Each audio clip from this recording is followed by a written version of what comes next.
हो गया घर का काम। अब पढ़ाई का थोड़ा काम कर लीजिए लोग। आप लोग का यही काम है ना, घर का काम करना, बाहर का।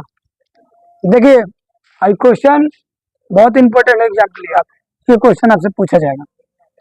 अब क्वेश्चन कैसे पूछा जाएगा? या तो आपसे बोला जाएगा कि संचारण क्या है, या तो आपसे बोला जाएगा कि संचारण की शर्तें क्या है, या आपसे पूछी जाएगी कि संचारण की रोकथाम क्या है। रोकथाम यहाँ पे सुरक्षा दिया ना, वहां पे आपसे रोकथाम भी पूछ सकता है। समझ में आ रही ना? तो ऐसे करके एग्जाम में आता है। समझ में आ रही ना? इसमें जो ये नीचे हम जो लिखवाए लाइन, इसमें से ऑब्जेक्टिव भी पूछता है। तो इसको ध्यान दीजिए, और इसको बहुत ज्यादा नहीं होता है कि भाई हमारे लिए बहुत ज्यादा जरूरी है, वैसे समझ के इसको याद कीजिएगा। क्वेश्चन है संचारण। संचारण क्या है? तो कोई पूछे तो आप सिंपल सी याद रखिएगा, कोई भी धातु जब हवा के साथ थोड़ी सी पानी की मात्रा में रह जाए और वो अभिक्रिया जब करे तो वो क्या बनाता है जी? अवांछनीय पदार्थ। उसी को क्या कहते हैं? संचारण कहते हैं। समझ में आ रही ना? अब देखिए संचारण हम लिखवाए वह रासायनिक प्रक्रिया जिसमें क्रियाशील धातु, क्रियाशील मतलब होते हैं कि जो पानी और हवा से अभिक्रिया करें। समझ में आ रही ना? वही क्रियाशील होते हैं। तो कह रहा है क्रियाशील धातु नमी युक्त हवा से अभिक्रिया कर अवांछनीय पदार्थों का निर्माण करता है, उसे क्या कहते हैं जी? इधर हम आगे नहीं लिखे हैं, आप लोग लिख सकते हैं कि उसे क्या कहते हैं जी? समझ में आ रही ना? जो धातु हवा और नमी से अभिक्रिया, नमी मतलब होता है पानी, उससे अभिक्रिया कर, है ना, अवांछनीय पदार्थों का निर्माण करे, उसे हम क्या कहते हैं? जैसे में यहाँ पे दिया गया लोहे में जंग।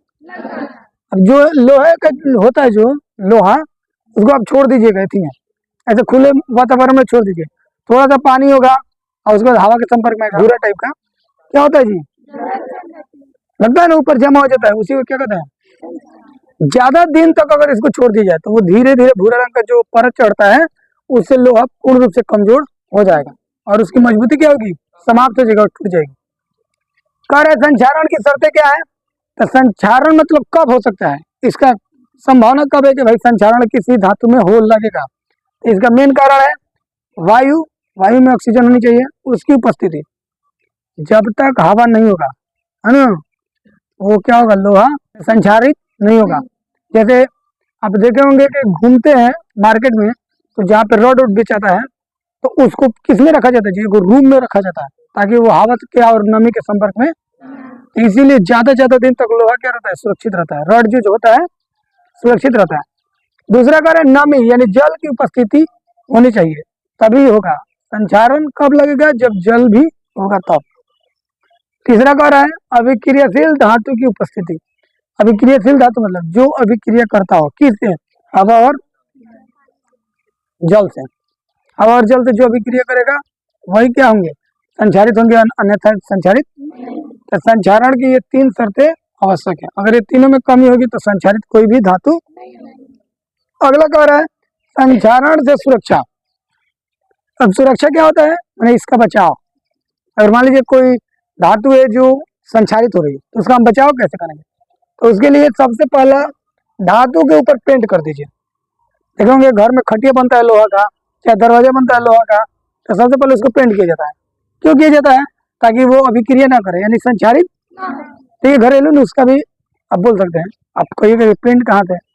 तो पेंट आप मार्केट से लाकर इसको अपने हाथों से पेंट कर सकते हैं, सुरक्षित रहेगा। जैसे देखिए हमारे क्लास में देखिए पीछे पूरा लगा है ना, ताकि वो खराब ना हो। अगर उसको ऐसे ही छोड़ दीजिएगा तो सिंपल सी बात है, पानी आएगा। अब ज्यादा पानी नहीं आएगा, लेकिन वो समझते हैं ना, उसमें भी तो नमी होता है ना, उससे भी धातु क्या होती है? अभिक्रिया करती है। दूसरा तेल लगाकर, मान लीजिए कोई पदार्थ है, धातु है ना, धातु मतलब लोहा, उसमें आप तेल भी लगा दीजिएगा तो वो भी क्या होती है? कुछ ज्यादा तो नहीं, लेकिन कुछ हद दिनों तक क्या करती है? अभिक्रिया नहीं करती, यानी संचारित नहीं होती। अगला कह रहा है ग्रीस लगाकर। आप ग्रीस भी लगा दीजिएगा धातु पदार्थ पे तो क्या होते हैं? अभिक्रिया नहीं करते, यानी संचारित। अगला कह रहा है एनोडीकरण या मिश्र धातु बनाकर। अगर आपको धातु को सुरक्षित रखना है तो धातु को क्या कीजिए? मिश्र धातु बना दीजिए। मिश्र धातु बनेगा तो क्या होंगे? संचारित। और एक कह रहा है जस्तीकरण। जस्तीकरण कर दीजिएगा तो भी क्या होता है? लोहा जो होता है वो संचारित नहीं होगा। अब क्वेश्चन आती है कि सर ये जस्तीकरण होता क्या है? ये ऑब्जेक्टिव में पूछता है 10th एग्जाम के फाइनल है ना। तो ये क्या होता है? तो इसका परिभाषा एक लाइन का होता है। इसको कहते हैं कि लोहा के ऊपर, है ना, लोहा के ऊपर जिंक, जिंक को जास्ता भी बोला जाता है, समझ में ना, लोहा के ऊपर जिंक का लेप लगाना क्या कहलाता है? समझ गया ना। या फिर बोल सकते हैं कि लोहा के ऊपर जास्ता का लेप लगाना क्या कहलाता है?